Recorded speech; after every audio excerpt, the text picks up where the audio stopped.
अगर आप भी चाहते हैं नए वीडियो एवं नए ऑडियो देखने एवं सुनने के लिए तो हमारे गोल्ड स्टूडियो चैनल को सब्सक्राइब जरूर करें एवं बेल आइकन दबाना ना भूलें।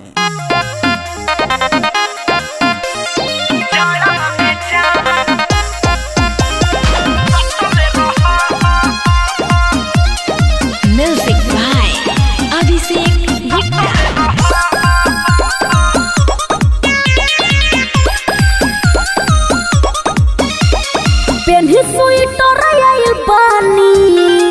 ऊपर से चुए उसके पानी ए बाबू पेन्ही स्वेटर आइल पानी ऊपर से चुए उसके पानी कोना में रहा आई लव यू कहा हमरा से दूर नहीं कटल रहा तो का करी जाया में जान तू सटल रहा जाया में जान तू सटल रहा ई बात बा।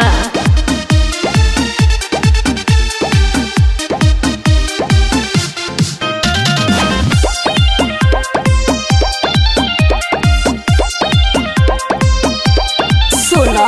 ठंडे बेजोड़ बटे कहाँ पोता गोड़ बटे पाला लगे जाना चम चम चम में जमानी को तो होठवा तो होठ धद रख दो ये प्रेमी के मोहन मोहन मोहन हाँ सर्दे बेजोड़ बटे कांपता गोड़ बटे पाला लगे जाना चम चम चम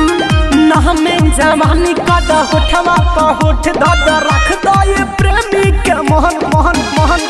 पिछला फिर जब मिले आईनी मम्मी से बड़ी पिटोइनी टेंशन तू छोड़ा गमछा है ओढ़ा लाशा के जैसे चिपकल रहा केहू देखी तो जाया में जान तू का सटल रहा अच्छा जाया में जान तू सटल रहा मुआ दिया सन घरवा के